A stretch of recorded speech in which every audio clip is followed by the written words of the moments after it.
Look, don't ask me. Hello, and welcome to the RealRam fam. On my channel, I intend to provide you with a safe platform to discuss the intersections of your entire being, to be able to be comfortable in your own skin, in mission or position. There is no one like you, and we all have a purpose and message. I, for one, am a black woman, mother of four, a military veteran, and a wife, and a social worker, just to name a few. From my channel, I hope that you learn more about military families and social workers. Three of the social work values are my aim in each video: importance of human relationships, dignity and worth of the person, and social justice. No matter what you initially think when you hear social worker, there is more to the profession. Trust me. Stay locked in by subscribing to the channel and be sure that you hit that notifications bell so you don't miss any new uploads. Without further ado, on to today's episode. What's up, Real Ram fam? So today I got another vet that's going to share their story with us. And I'm going to start off with the best of my ability, try not to read a whole paragraph to y'all and read to y'all. So I got a Navy vet with me. I'm going to read some Navy history that I found from Navy History and Heritage Command. And it says on February, sorry. It was made on February 6, 2024. But Operation End Sweep begins and the Vietnam War ends. This was on February 6th of 1973. And this is in accordance with the long sought Paris Peace Agreement that brought a ceasefire to the hostilities and formally ended direct American participation in the Vietnam War. 7th Fleet's Mine Countermeasures Force, Task Force 78, began Operation Sweep. The operation's objective was the clearance of mines along the North Vietnamese coast and inland waterways that had been laid in 1972 as part of Operation Pocket Money. Led by Rear Admiral Brian McCauley, the task force minesweepers swept areas off the coast near Haiphong while escorted by guided missiles frigate USS Warden DLG-18 and destroyer USS Epperson DD-719. It's a bunch of other stuff. And then also under the provision of the Paris Agreement, the North Vietnamese government agreed to release all American prisoners of war within 2 months in exchange for the U.S. military withdrawal from South Vietnam. And y'all can go read all of that rest of that information. But hey, y'all, what's important is I did my homework this time and I brought y'all some naval history. And I'm gonna post this link. I'm gonna post this link so y'all can go read it. So today I have with me U.S. Navy vet Shala Mason. Shala, how are you doing today? I'm amazing. No So, complaints. thank you. I got a few folks. We got a few folks today watching. Someone say hello. Hello, everybody. Hi. Happy Super Bowl Sunday. Yes, thank y'all. Look, for those who are watching, who do want to watch the Super Bowl, look, we gonna be out. Maybe I'm not watching the Super Bowl, and all y'all just y'all want to watch Usher. But look, we're gonna make it happen because veterans matter, black veterans matter, females matter, all of that. We matter. We matter. So Absolutely. Shayla, what was your job in the Navy? Let's just start right there before we get into the other stuff. What was your job? So in the Navy, I don't know how familiar your viewers are with the Navy. We have several jobs. They literally make us jack of all trades. I retired as a yeoman, which is an administrative specialist. Um, Administrator specialist. yes. Okay. Prior to that, my first job, I joined the Navy as an undesignated seaman. And what that means is you basically join the Navy. You're undesignated, so you do not have we call it a rate. Our jobs are called rates.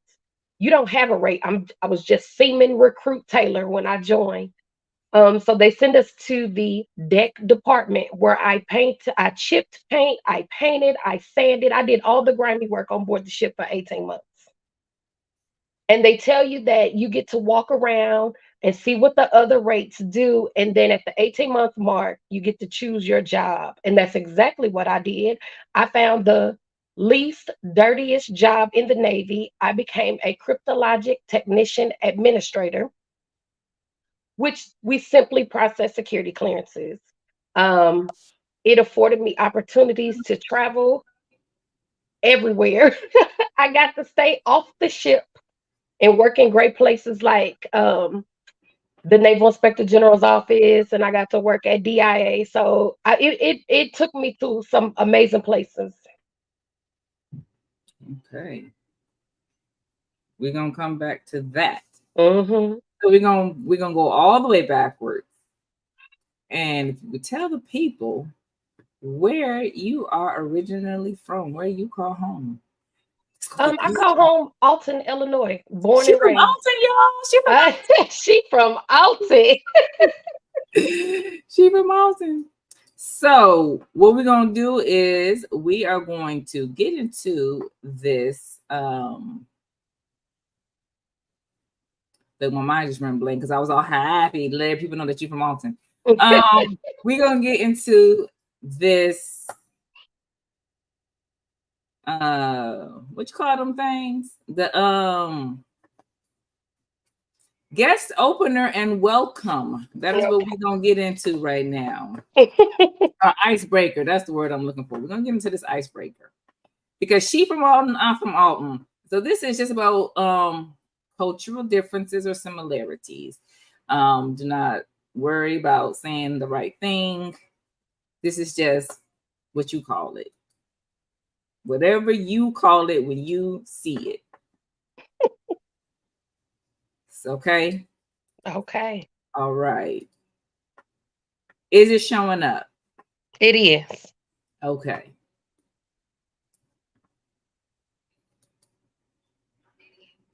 A glass of water. Two. Number two. Type of hair. Yeah, Oh, that's black hair. just the H word. Just the H word. How you Oh, say her. it? The H word.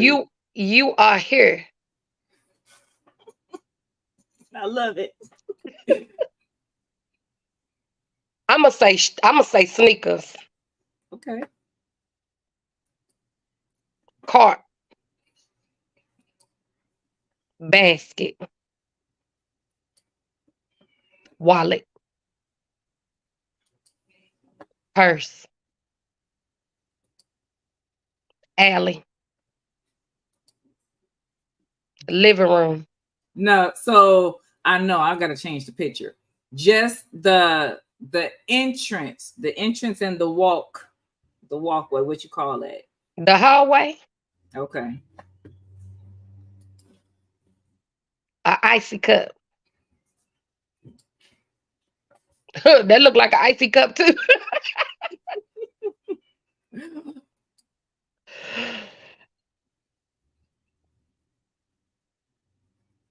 That's a boatload of stuff. Okay. And last.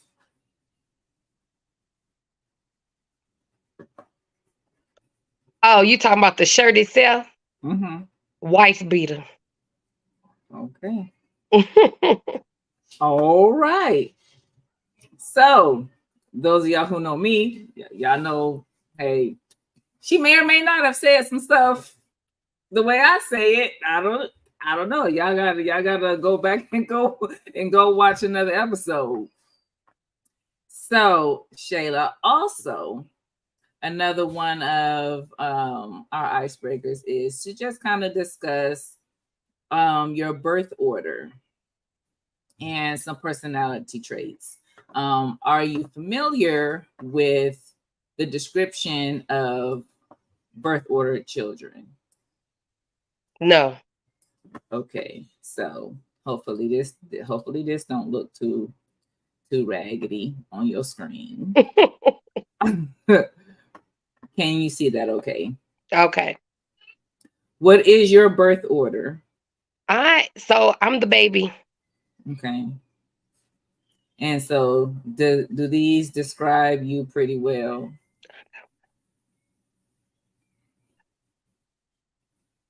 Some of it. Okay. What do you agree or disagree with? I disagree with uncomplicated. Mm-hmm. I can be very manipulative. I don't really need attention. I don't think I'm self-centered, but I am fun. I'm social. I'm charming, and I'm outgoing. Okay. Fun fact for the people, which I forgot, but she reminded me. She's also an Aries, y'all. She I also sure am. a Ram. So there's another thing right there. So okay, so like I do with everyone else who's been on my show, I share of how I have met these people. And so in your description, I just put that I met when we were some youngins. Yep. So would you like to share, or do you want me to just reflect on what I remember? I want you to reflect on what you remember.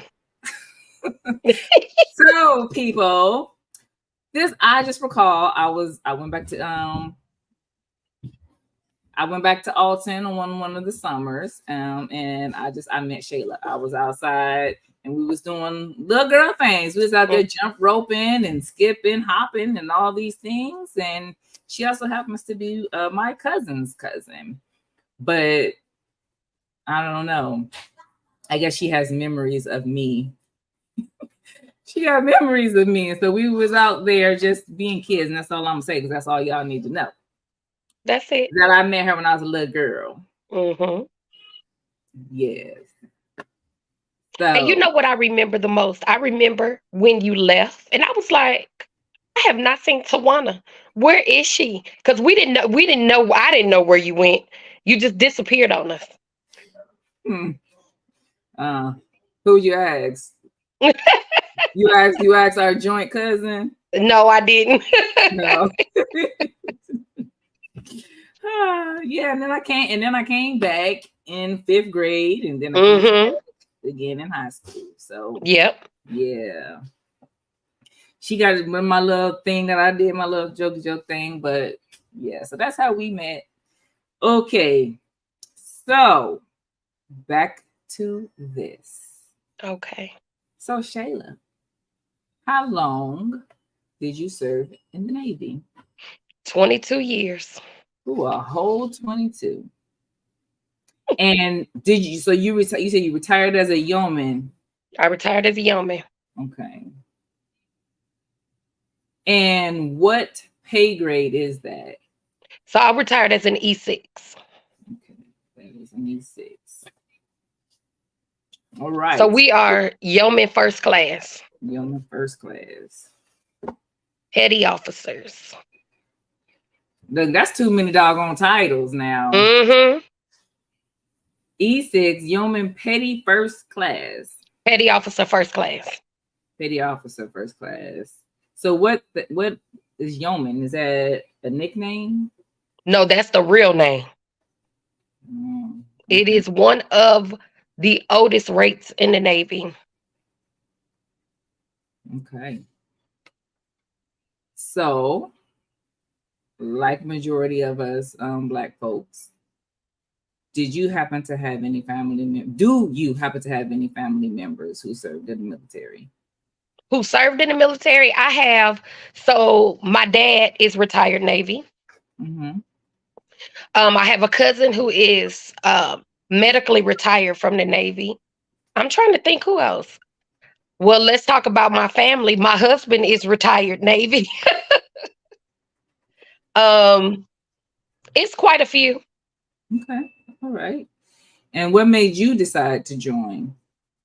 So I'm gonna be honest. Um, there is nothing in Alton, Illinois. There are no jobs. There is nothing to do. Um, I realized at the age of 19 that I was in a dead end job and I wasn't going anywhere. I was working at Dollar General.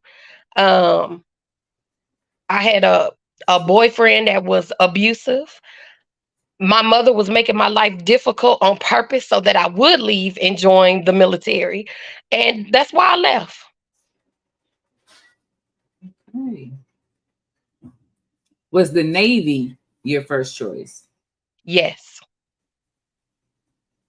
I think you're the first one who said yes. So, why was the Navy your first choice? I think because of I was already familiar with it because of my dad. He did his whole 20-year career here in San Diego, California. I used to come out here and visit him on summers, so it was what I knew. I was familiar with it. Okay. So, okay. You're the only one that said yes. So look, now you're making this thing go really, really quick. Okay.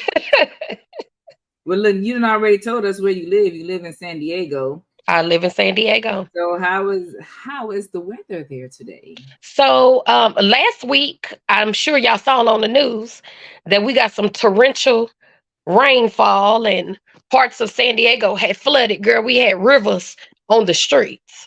Mhm. Um, cars was floating, houses were destroyed. Here, what it was last week sometime, we had a tornado warning. We actually had a tornado come out of the sky. It didn't touch the ground, but it came down.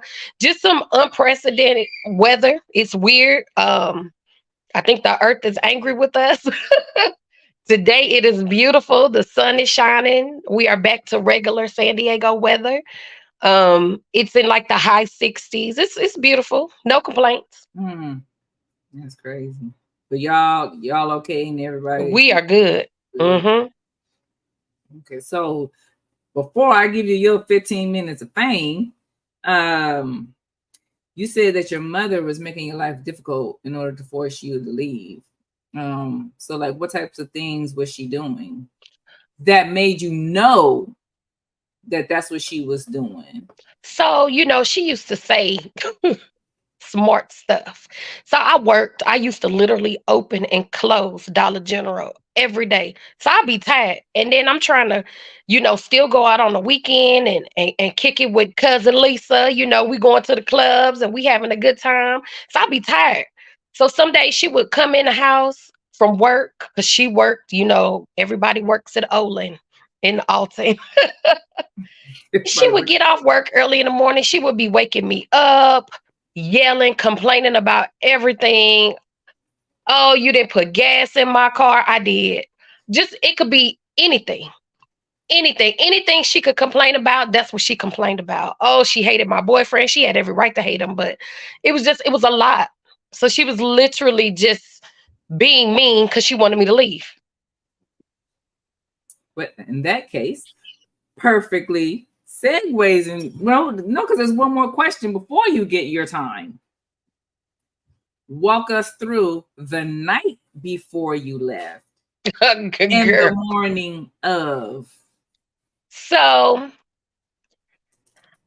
MEPS is in. So for everybody who knows what MEPS is, it is the place that processes all of us, all branches of service before we leave. So the night before, they took us downtown St. Louis, put us up in this trifling hotel. That's the Navy way.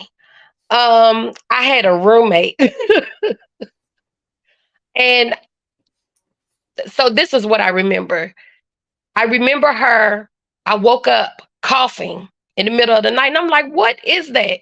And I caught her like Febreze in her clothes in her suitcase. So she may not have had, money to wash or dry her clothes or whatever. But I remember choking. I remember them picking us up the next morning, taking us to the airport, and I don't know. I met this girl. She was from St. Louis. We are still very close today. We left for the Navy together. I remember they made sure we flew out late in the evening. And you got to think, my boot camp was in Chicago, in Great Lakes, so we didn't go nowhere but up the street. I remember getting there. I remember them picking us up from the airport. It was late. It had to have been about midnight. Mm. It was really cold. So this is November. I left November 17th, 1999. I remember it being very cold that night. I remember the bus had the heat on high, so we are falling asleep. I had drifted off to sleep. I remember the RDCs, which is they're basically like if you're in the army or something, they would be like your drill sergeants. I remember them coming on the bus and yelling, "Are you sleeping?" and just acting a fool. Girl, and I was looking at them like they was crazy and laughing at them because I was like, "You got to be serious. This can't be serious." Because you don't know the household I grew up in and the parents that I have. So it was all a joke to me. So was I afraid or scared or I didn't have any of those feelings. I thought it was funny. I laughed all the way through boot camp. How long is your boot camp? 8 weeks. But we ended up getting stuck. I think I ended up in boot camp probably like 10 weeks because I missed Christmas. Um, did we have Thanksgiving? I missed Thanksgiving, Christmas, and New Year's. I was in boot camp. So people were on leave and all that. So we didn't move as fast as we should have.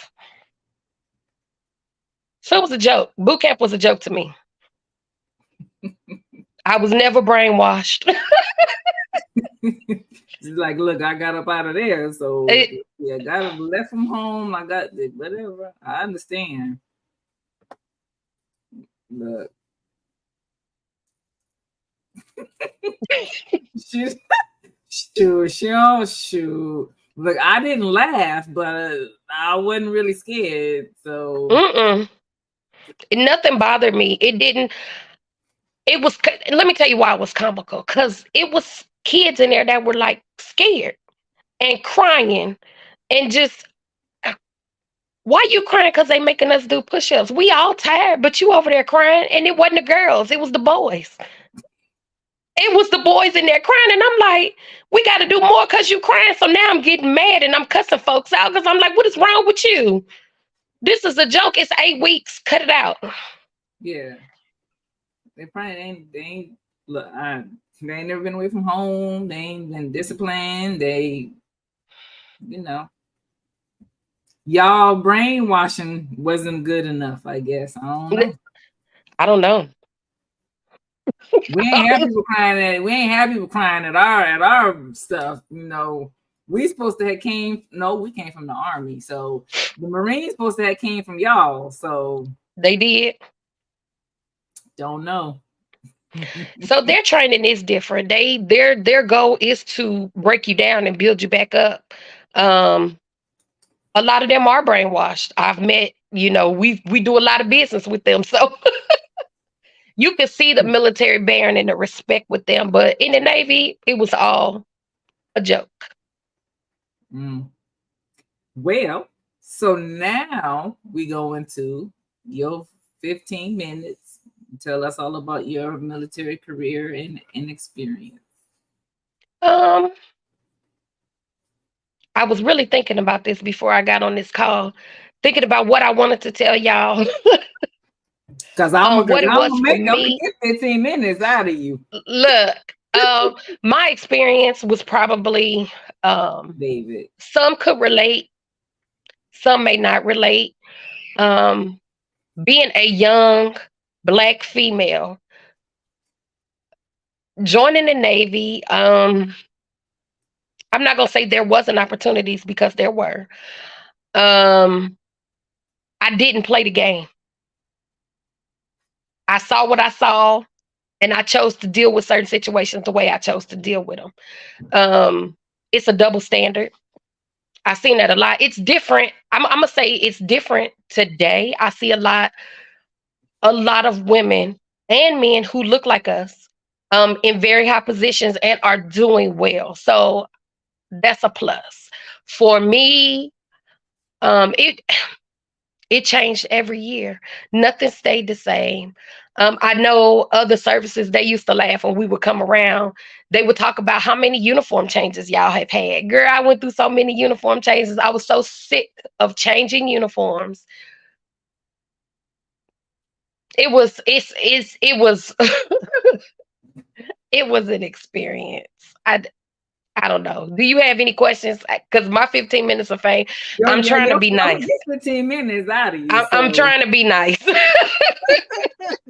You are our first Navy vet, so you can get it out of you. Okay. So I'm gonna help you.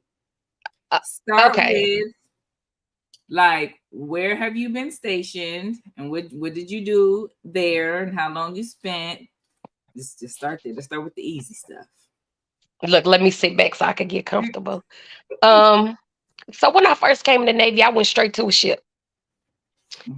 Ship life is different. Um, these people become your family. First ship, they told me because I was undesignated, I had to do 18 months. I made them stick to that. I did exactly 18 months and 22 days. And I went to what we call A school. So it's a school that teach you how to do a job. I went down to Pensacola, Florida, um, for about 7 weeks, 8 weeks. I'll say about 8 weeks. The school was self-paced, which I had a problem with. There's a reason if you call it school, there should be an instructor. There should be somebody there teaching you how to do the job. And it was all basically computer-based, so we didn't really learn nothing. We didn't retain anything. So it took for me to leave school. Was my first job. I was stationed in Washington, D.C., on Bowling Air Force Base at DIA. There I had to wait for my security clearance. And let me tell you what's funny about the whole security clearance process for me and them Black folks that live in Alton, Illinois. I filled out my security questionnaire probably 3 or 4 times because they kept losing it. When they finally processed it and they get to the investigators go to Alton to talk to my job, past employers, talk to my family. It was an old white man showing up, flipping a badge, asking questions about me. Girl, my own family was telling these investigators that they didn't know me. My boss at Dollar General was like, she ain't never worked here. I don't know her. Like, they would not talk to this man, wouldn't say anything about Shayla or anything. So I just thought that was hilarious, but they held up my security clearance. I feel like that happened. I feel like that happened too. Girl, wouldn't say nothing. I think somebody told me about that. Oh my God. I forgot. Go ahead. Sorry, I ain't even supposed to be talking. I'm supposed to be listening. So they wouldn't talk.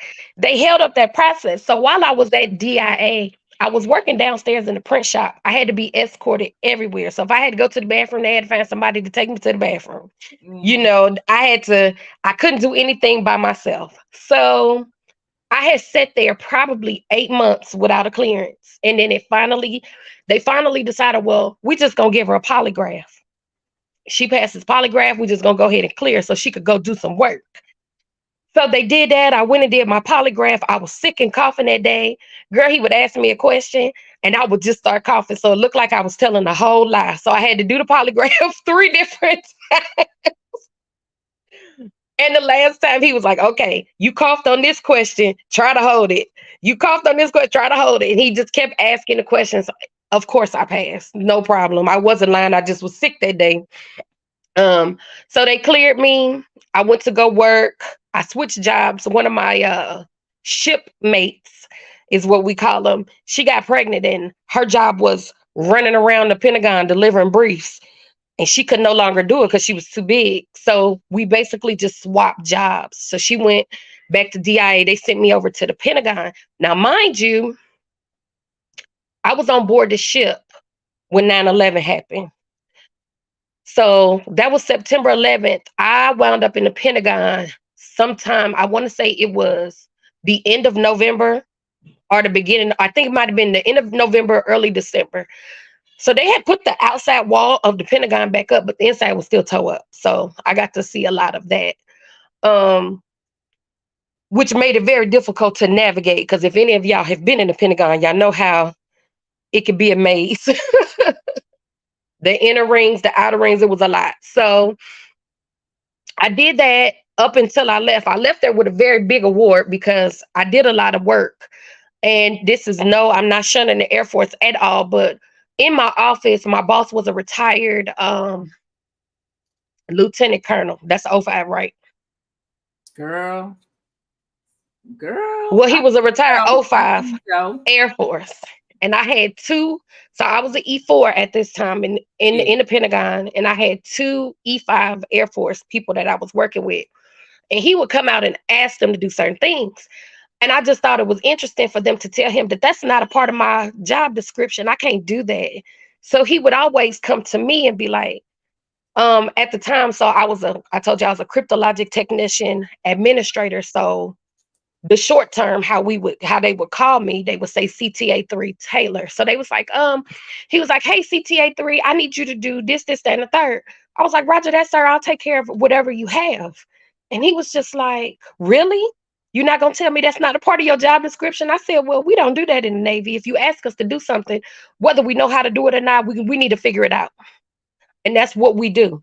So, like I said, that's when I said at the beginning, we kind of become jack of all trades. If somebody asks you to do something, you're going to do it, or you're going to find somebody who know how to do it so you can get it done. So that's what we do. So he appreciated that in me. I did everything for them. They would always come to me to do everything because them two Air Force E5s refused. So I did everything. And when You I said left oh with a, 05, girls. At huh? 05 or E5. They were E5s. Okay. Oh, no, sir, that's not a part of my job description. When I heard them, I just looked at them. I was like, y'all can get away with that? Because we can't get away with that. It didn't make sense, but whatever. I ain't hating. I wish I looked. It was some stuff that I had to do that I didn't want to do, but it is what it is. Um, I left there with a joint commendation medal. And as I progressed through the Navy, I've had, E9s uh, make a comment about that award that I had. I'll get there. I'll get there and share those comments and what I mean by, being an African American female in the Navy. People think they could say whatever. They think they could say whatever to us. They could treat us any kind of way. And then no soon as I say something or I question what they're saying, I'm aggressive. I'm combative. You know what I mean? So I left DIA. I came back out here to San Diego. So I always did. We have what you call shore and sea rotation. So my shore duties, I did all my shore duties on the East Coast in DC or in Williamsburg, Virginia. And I did all my sea tours here in San Diego. So I came back out here to San Diego to EOD, Explosive Ordnance Disposal. Um, I was there processing, their security clearance because they would leave and come back. They would go over, come back. That's their job. We lost a few of our EOD techs. They didn't come back. They didn't make it back. It was very sad, but I enjoyed that tour. I was in the best shape of my life because that's all they do is wake up and run. They run, they swim, uh, they do pull-ups, they do all this stuff that the Navy don't do, but that's what we do. That's what we did. I enjoyed it there. I made E6 there. I made E6 very early in my career. I made E6 there. I have no complaints about that command. We had a good time. I left there. I went back to DC and I worked at the Naval Inspector General's office. I learned a lot at that command. I worked with a lot of civilians. And I realized that the civilians thought that the military, we were there. I don't want to use the, I'm going to say they thought that we worked for them. So they don't want to do nothing. Girl, I would come to work and it was this man. He would have his feet kicked up on the desk reading the newspaper. He did nothing. I did it all. It was myself and another E6 there. Yeah, we were tasked to do everything. And that's when I realized, I don't want to work with these civilians no more. I might as well just stay with the military. They didn't want to do nothing. They was lazy. I learned a lot there. I started my education there. So I completed my bachelor's degree while I was there. I wasn't going to do it. I hated school. That was the reason why I never chose the route of college after high school. So Being at the IG's office, I was there almost 5 years. It was too long for me to be there. My husband was on active duty as well. He has a seagoing rate. His job is at sea. He was a boatswain's mate. So he always was at sea. He was always gone. So it kind of threw a monkey wrench in my career because we have to stick to our seashore rotation.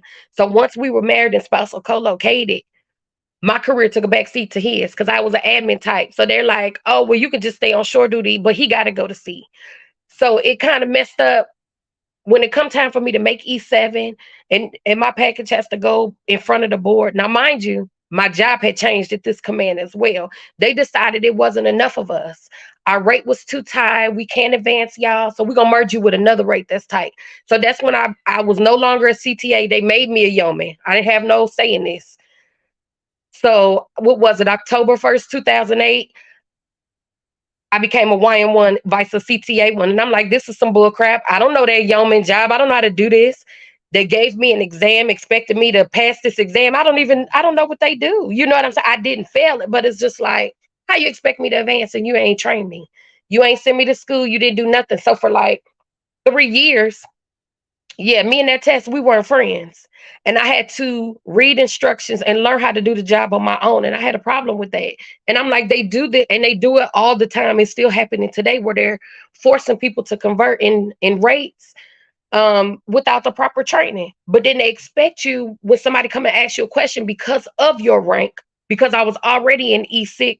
I made E6 in 6 years. So I'm already in E6. So somebody's asking me a question. I'm not allowed to tell them, well, I don't know how to do that. I got to go figure it out. I don't even know where to look because it's not my job. I don't know what instructions they use. You know what I mean? But I had to figure it out. So it stalled me out a little bit. I was pissed. Let's just keep it real. I was mad. Um, but it is what it is. I had to figure it out. I leave there. Um, I come back to San Diego, my husband and I go back to the ship. Well, no, let me take that back. I went down to Williamsburg first, down to the weapon station. That command it was different. I I I, I work with a lot of CBs. I'm not sure. Are you familiar with a CB? Not just Not called CB. What does CB stand for? okay. So, girl, I can't even tell you what it stands for. So, what they are our construction workers in the Navy. So we have um, a set of rates, a set of jobs in the Navy. So we have builders, we have electricians, we have shoot, I don't even know all of them. It's they have their own units, and when we need camps built, that means tents, Yeah. everything. They go build it, and they're kind of like their own little entity. You know what I mean? Mhm. Um, yeah, so I worked with them. They were cool. They liked the PT. So we did a lot of running and a lot of, you know what I'm saying? We did everything with them. They were cool to work with. This is what the Navy does. I don't know about the Army, but when we're not at war, when the world is pretty much at peace, we start to downsize and they start kicking people out. Mm. So it went through a time where they got rid of a lot of them. I mean, I watched good sailors go home, and it wasn't their fault, and I thought that was messed up. So the Navy has a tendency to do a lot of stuff that I don't agree with, and that's people getting so far in their career because you could be an E6 and get put out because they no longer need you, and I don't like that. And it's like, but they didn't prepare them. You know what I mean? It's like, you know what, your name on this list in a year, y'all gone. What kind of degree you gonna get in a year? You know what I'm saying? If because a lot of people put it off. They don't rush to do education as soon as you come in. Their main focus is to make more money. Let me study. Let me, get to the next pay grade. And once they get to where they're comfortable, then they start pursuing education. So it's like, man, you didn't prepare them. You didn't do anything. But anywhere I left there, I came back to San Diego, and they finally got me, girl. I had to go back to sea. Now, mind you, this is in like 2014, the end of 2014. So at this point, I am 34 years old. I get on board this ship with these 17, 18 year olds, 19-year olds. who do not know how to bathe. You got to think I sleep in a berth, and it is very close quarters, very close. So I'm in a berth with 33, 32 other women, supposed to be women. They don't know how to bathe. They don't know how to use a washer and dryer. They don't know how to iron. They don't know how to do a lot of things for themselves. And I became, because I was the highest ranking in there, and second eldest, it was another young lady in there that was a few years older than I was. And I became like their mama. And I'm like, I have children at home. And those 3 years were the longest 3 years of my naval career, because I was over. I can't I can't raise somebody else's kids. I don't understand the generation, or I had a hard time with people not knowing the basics. Like, you should know how to bathe yourself. You should know how to wash your own clothes. You should know how to use an ironing board. And an iron and an ironing board, I don't know. That really worked my nerve. And I'm talking about, I would find underwear that could stand up on their own. Some of the smells, some of the smells, girl, I ran to medical one day and I was just like, have a lot of females been coming to visit you? Because when I hit the ladder wheel, all I smelled was infection. Like, it's nasty. Y'all don't even understand. It's bad. So as I got older, the less tolerant I got, to the point where my master chief had to pull me. That's an E9. He had to pull me to the side and he told me I was too hard on the sailors. They was complaining and crying about me because I'm yelling at them. I'm doing something that their parents didn't do. And I'm just like, yo, master chief, I got to sleep in here. So it's okay. I'm supposed to smell this all night. Like, that ain't right. I'm going to sleep in my office because I ain't got time for this. And he was just like, I understand where you coming from, but it's our job to train them. No, you trying to tell me it's my job to raise them, and I got a problem with that. So being an E6 in the Navy, everything fall on you. The chiefs mess don't take responsibility for these little raggedy. When I say chiefs mess, I'm talking about E7 through E9. The senior leadership, they don't. Everything fall to me. Everything came to me, and I was tired. So I knew right then, I didn't want to be in nobody's chief's mess. I didn't want to make rank. I was going to take care of the sailors that I had. I was going to go to my last command and I was going to retire. And that's exactly what I did. And when I got there, I'm like, we on shore duty. They sit on shore duty for 4 years. Why is it that you don't have nothing else going on? Why you not going to school? Like, what are you doing with your life? You don't want to, I don't know. I can't explain it, but the Navy doesn't push education. And I'm like, wow, I sit there and finish my master's degree. And I had one sailor there. She was an E5. This young lady graduated and got her associate's degree. She motivated herself to get her bachelor's degree, and she was 3 classes into her master's when she transferred. Um, they don't make them like that no more. You know what I mean? Nobody pushed her to do it. That's just what she wanted to do for herself. And I'm looking at the rest of these sailors and I'm like, man, y'all don't want to do nothing with y'all life. I don't know. I ain't got nothing. Like, if I had to do it all over again, I wouldn't. That's what I would tell you. I would have went to school. I would have did something else. Um, like I said, a lot of the series, even with saying all of that, and all of it is not positive. I was always recognized for the hard work that I've done. I've always taken care of sailors. I've always done my job well. I've always gotten high awards. But I had a master chief ask me whose desk I was under to get the award that I got when I left DIA. She was an E9. I was an E6. I said, excuse me? And she was like, yeah, whose desk was you under? I said, you have lost your mind. I'm not going to say everything that I said, but you can't talk to me like that. Because that anchor on your collar absolutely means nothing to me. And we can carry this outside, because you will not talk to me like that ever in your life. Will you talk to me like that? And I work at the Navy Inspector General's office. We supposed to inspect everybody else to make sure that they doing the right thing. And here I am at this command. You the master chief. You out here briefing, make sure that these other master chiefs and chiefs are doing what they supposed to do. And this is how you talk to me, girl. It was really bad. If you ever heard of somebody getting fired in the military, I did. They moved me somewhere else because her and I were not gonna make it. Yeah, that's crazy. My sister has said this, but this was about the ship, but this goes right on into what you're talking about right now too. Yeah, yeah, that's crazy. That's crazy. Um, yeah. So thank you. I got them 15 minutes out of you. So that sounds like adversity, like for real. Do you want to talk more about that? Shoot, that the women on the boats, the ship, or any other specific type of adversity that you may have had to overcome? Girl, it's so much. Me and you gonna have to discuss a whole nother topic. Just being pregnant in healthcare. You know what I'm saying? Okay. I almost died. My baby boy almost died. I just had a child 3 years ago, and just the lack of, you hear people say, are you've heard celebrities say, they don't listen to us.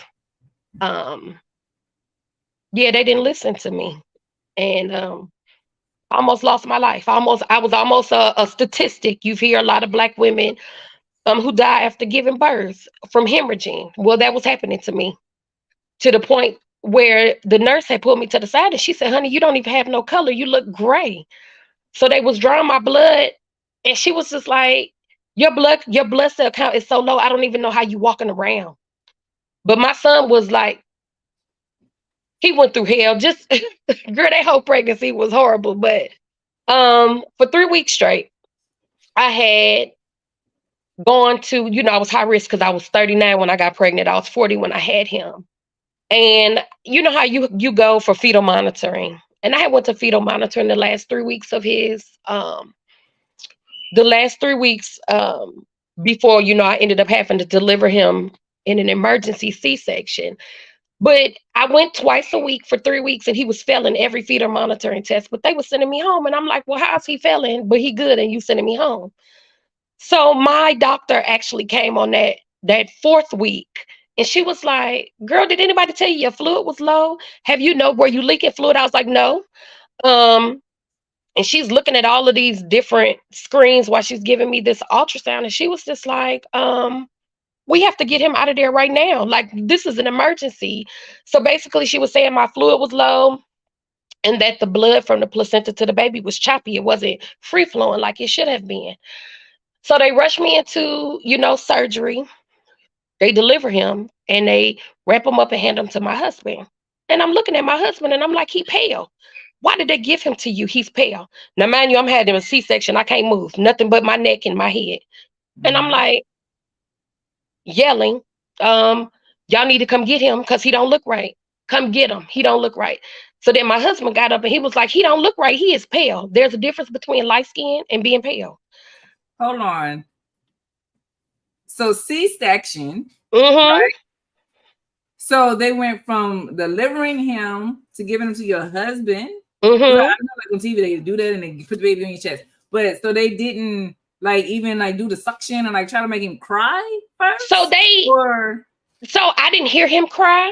Um, it was a lot going on. I didn't hear him cry. I remember my husband holding him. He was like, "He's so cute." But I ain't see that. All I could see that he didn't look right. He looked pale.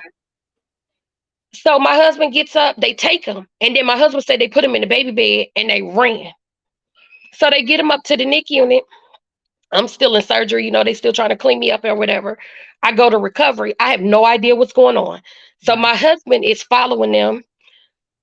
So then I don't know. I don't know how long it was. I just know, I was having an allergic reaction to the spinal. They gave me Benadryl in my IV. I was out.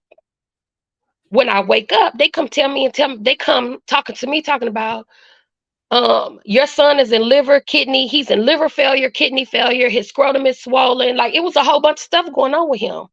And then it's like every time I saw a doctor, I was in the hospital for a week.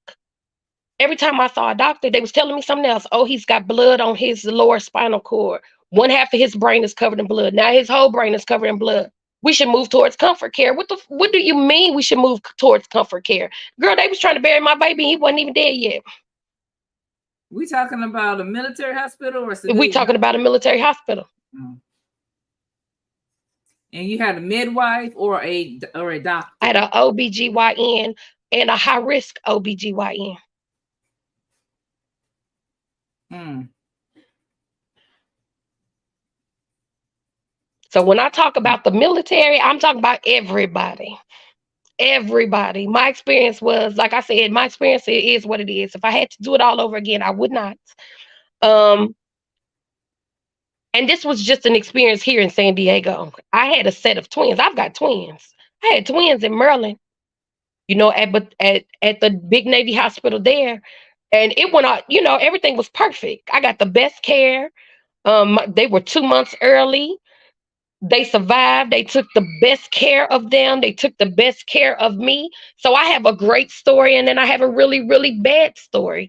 But my really, really bad story, I'm looking into, possibly it might be a lawsuit coming here shortly.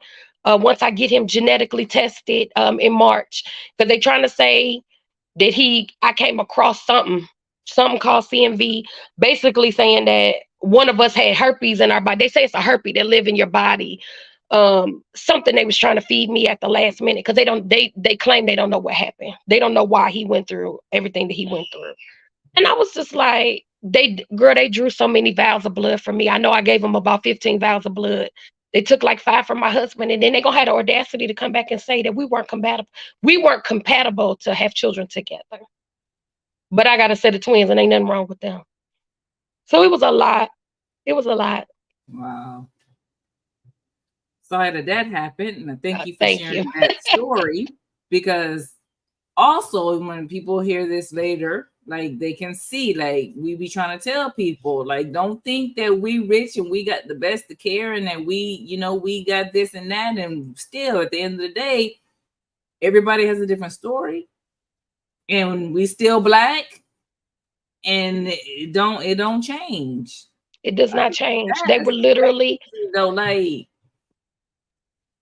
so you said it was an emergency delivery. Like, how far along were you? I had just made 36 weeks in one day. So they say 36 weeks is full term. When do you do the diabetes check? When? So I did all that. 30 I didn't weeks, have right? any. I didn't have that gestational diabetes. My blood pressure was, it was high, but it wasn't like dangerous. You know what I mean? They didn't label it preeclampsia. Yeah. Until I looked at my medical record the other day, and they said that I had preeclampsia, but they never told me that. They never told me that. So it's a possibility that could have played a role, but today I don't have any answers. Today I don't know what happened. They tried to feed me some BS. I'm gonna have my son. They said he had something called CMV, which is similar to Zika. Did you hear about Zika? The Zika virus, yeah. The Zika virus. So it's very dangerous to children in utero. So while you're pregnant, it's very dangerous for the child. So I'm going to have him genetically tested in March. I already have his appointment scheduled. And if it comes back that he does not have a trace of CMV in his body, I am suing. Because my son, now, we found out when he first turned 3 that he is on the spectrum and he has cerebral palsy, but it's not the cerebral palsy that y'all would. When you hear that, you think of the worst. He's not the worst. He just has low muscle tone, so he's still not walking yet, but he's standing, he's pulling up. He can walk holding on to things, and he's crawling, and he's smart, and he's talking, and he's in TK. You know what I mean? And he's living his best life. But it's just like, why do we have to go through all that? Yeah. And I get the best care. That's the only reason why I'm still in San Diego, because if you have a child here, and something happens at birth, your child is automatically qualified for like Medi-Cal. So whatever my insurance don't cover, they cover for him and all of his medical equipment. California is really, really good. They're probably the best when it comes to African American women hemorrhaging on the table. They have the least amount of deaths in Black women, giving birth. So thank God I was here for that. But they are very good about taking care of the babies for life. Thank you for that additional education. That is the only reason why we still here. Because I would have been gone. It costs too much.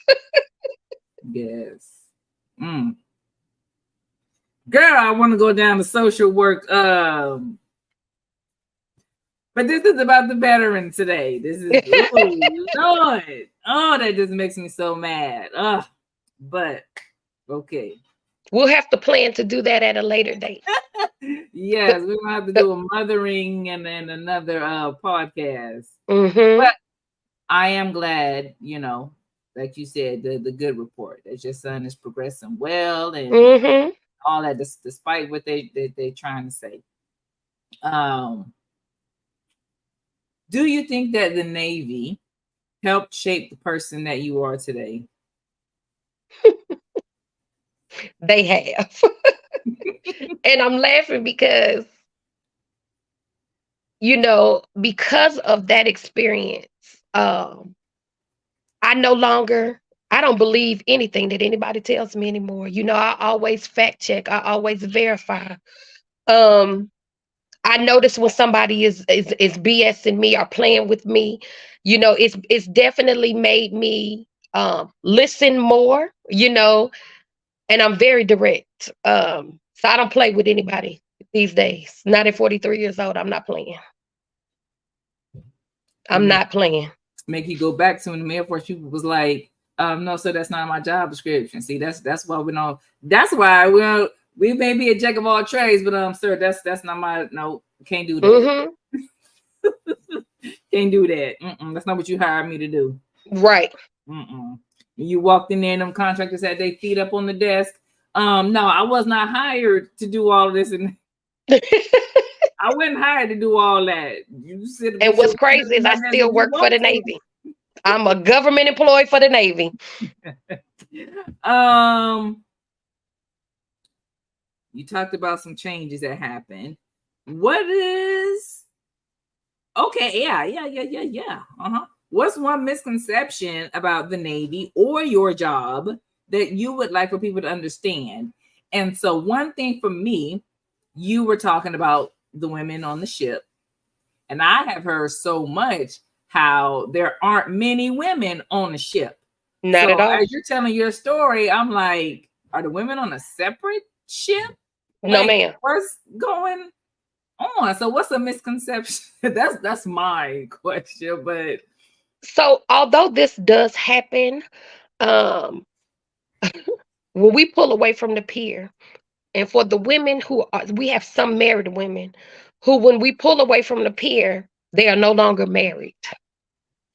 And they have what they call a boat boo. And they are in a full-blooded relationship. The entire deployment up until about 2 weeks before we get back, they break it off. And then they come home and now they're married again.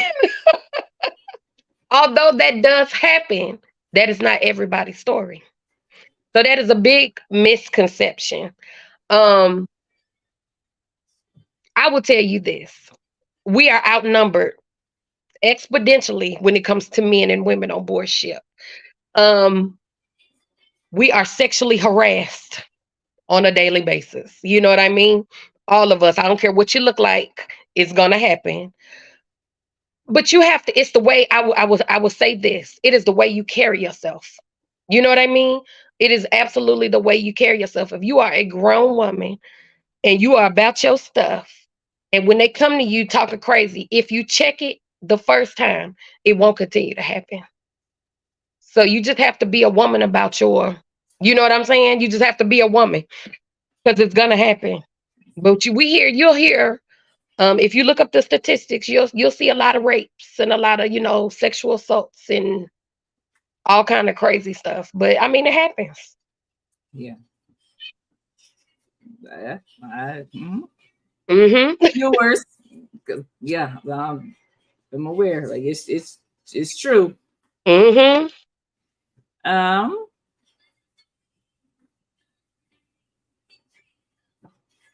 Look, because some of the stuff you already told us. So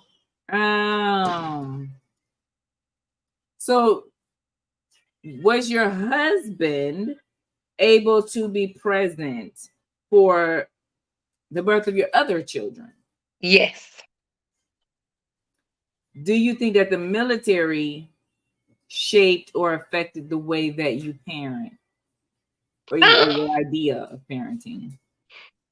do I think it shaped it? I would only say, so one of us has to be. That's why we have sea and shore rotation. So they always make sure that if you are married, if you have, if you and your husband are both in the military, Navy, I'm just gonna say Navy, because we have children and we have families, one is on shore duty, one is on sea duty. I will say when my husband was gone, I held it together. I made sure the kids were busy so they didn't miss them too much. But when he was gone, they were young. So they were about 6 and 7 and 8 years old while I was gone. So it was difficult for him. It was more difficult. His story would be different because he had to be mommy and daddy. Now I will tell you this: I did a 10-month deployment. We were gone, girl, 286 days. When I came home, they were happy to see me. They were crying. I was crying. I was happy to see my children, but it was very hard for probably the first 6 months because they wouldn't come and ask me anything. Everything was daddy, daddy, daddy, daddy, daddy. I felt like a stranger in my own home. I will tell you that. So yeah, with that, the military definitely messed up that relationship. Yeah. How did how does that feel? So how does that feel? And then just how is your relationship with your children now? Like, Oh, so the relationship with them today is great. They're older. They'll be 16. Oh, my babies are Aries as well, and my husband. hmm, woo! Except for the baby boy, he's a Taurus. He's May. But myself, my husband, he has an older son. They share birthday and the twins. So five of us are Rams up in here. So Hmm. today, they'll be 16 on April 9th. Today, our relationship is really good, because they're older.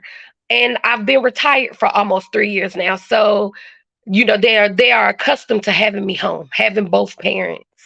So it is good. This was the goal in life, growing up in a non two parent home was difficult as a child. And it wasn't a big representation of that, as children. So I am blessed. I am proud. This is what I wanted. I wanted to make sure that, they had a two-parent home and they have that. So we're good today. But how I felt back then and how my husband will probably explain to you how he felt when we leave and we come back, you kind of feel like a stranger in your own home. It's very um it's a very difficult transition. And I felt saddened by it, like, oh man, they don't come and ask me nothing. It's everything is daddy. I was jealous. I'm gonna be honest. Yeah. Yeah. My husband Even is though we FaceTime and I talk to them just about every day while I was gone, but that's not enough. They don't see me. I'm not here. So yeah, I noticed it. my husband didn't talk too much about that, but then I think I was listening to someone else's podcast. Man, I heard somewhere talking just like you were talking about FaceTime, talking about a kid not recognizing their parent, Mm-hmm. although they FaceTime with them every day. So when they came home, the only way that they would talk to their parent, and this is obviously we're talking about military, they Mm-hmm. would talk to their parent was if they like FaceTime them. Mm-hmm. In the house, they would still have to like FaceTime. And someone wherever I was listening to it, like they wasn't understanding that. Like It's crazy. It's crazy, but kids these days are different. You know what I mean? They're different. I can't explain it. I know I have a hard time with my daughter a lot of times just because she's a teenager and she's going through stuff, and it's their generation and they don't think like we think and they don't do the things that I have to remind myself often that she is not me. You know what I mean? Yeah. I have to remind myself often because my son, he's such a little grown man at 15 years old. And it's like, I don't have to worry about him. If he feels some type of way about something, he gonna come talk to me about it. Um, we can have honest conversations. I feel like he gets it, but it's a disconnect with my daughter. And I don't know if me being gone played a part in that. And probably it has, because she was in middle school while I was gone. Um, I don't know. I don't know. I'm glad you're a social worker because then you can help out with that. Because I be looking at her sometimes and I be like, "Oh Lord, you need to go talk to somebody because I can't." Yeah. Okay, so I'm just gonna leave it at you said that you wouldn't do it again. I would not. So Couldn't pay me enough. if there was someone who wanted to join the Navy or the military, like what advice would you have for them? Um, I would tell them to research everything the recruiter has told them because their job is to lie. They're salesmen. And you need to fact check everything. And that's if you need to go get in contact with somebody who's wearing a uniform, you need somebody to be honest and tell you the truth. Because let me tell you, the biggest lie they told me was that they weren't gonna cut my hair. I was pissed when that woman sprayed water on my hair and cut my hair. So you know, when my hair dried, what I look like. We all walking around with afros. We looking a mess because she didn't spray our hair. We ain't white. They don't know anything about us. They don't have enough education about our hair or anything. And that was the biggest lie. That, like, I could suck up everything else. I could eat every other lie that they told. But the fact that I get there and you tell me you're not gonna cut my hair, because I asked them at MEPS, are they gonna cut my hair? Because I can just go get my hair cut now properly. No, this heifer sprayed my hair with water in a water bottle and cut my hair Oh, up to here. how she like how is this or whoa, with with with scissors. They took us to this barber shop, and they had these chairs lined up with these Filipino women. They set us down. She sprayed my hair. She pulled it back in like a ponytail, so it wasn't even straight, and cut straight across. Now, man, my hair was down my back, and she took me to here, and it was so jagged and jacked up. It was so bad that my chief, one of my RDCs, it was a black man. He said, "Y'all look a mess. Who in here did hair before they joined the Navy?" We had two black girls. He set them up in the bathroom so that they could wash and dry our hair and cut our hair right because we look crazy. what we supposed to be wrapping it up.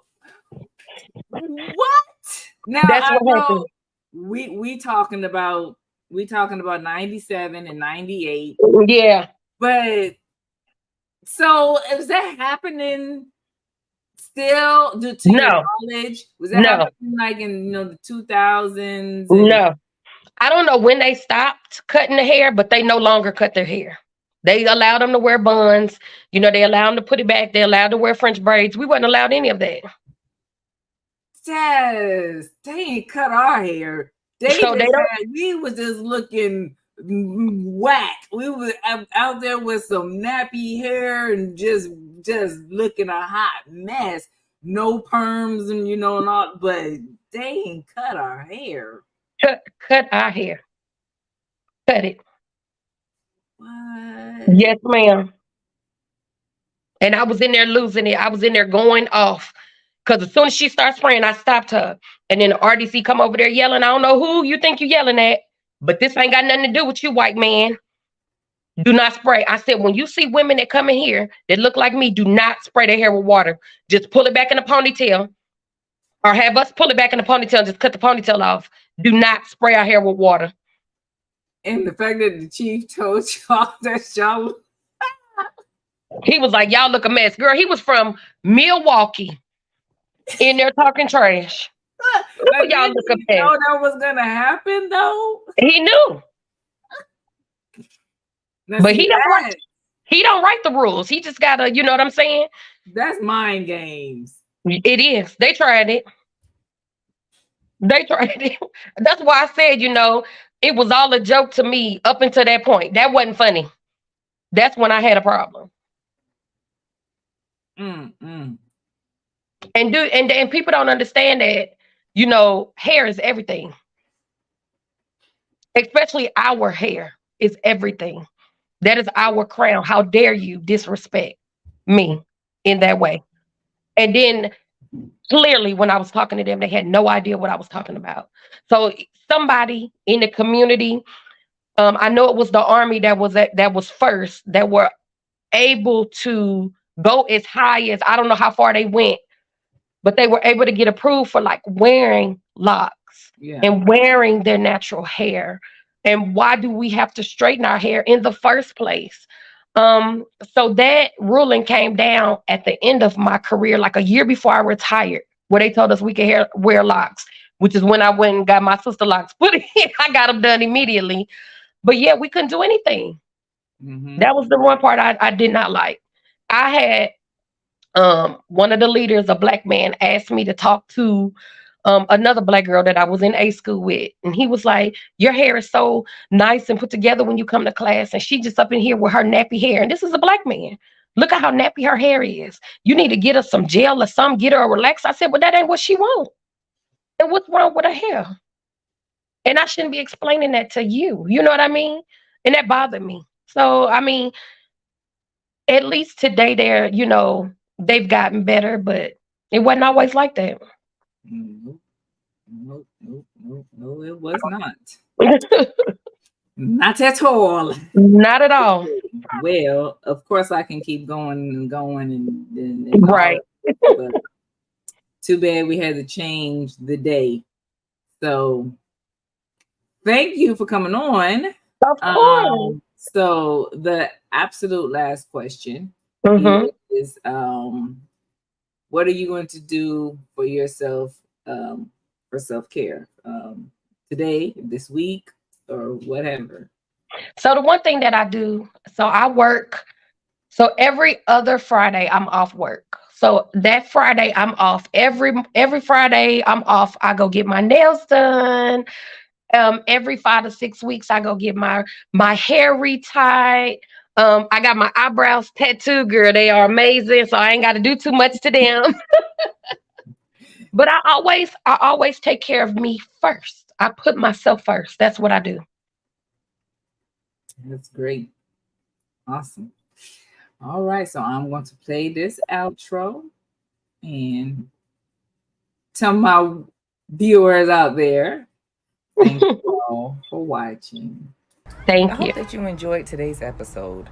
I would like to thank my guests for joining me, or simply thank you for watching the pre-recorded episode. No matter what your birth order is, how you self-identify, and whether you like pancakes or waffles. If this is the first time you're hearing it today, I want you to know that you are loved. You were put here for a purpose that only you can fulfill. Until next time, take care of yourself. Be sure that you like and share the videos, subscribe to the channel, and hit that notifications bell. This is RealRam out.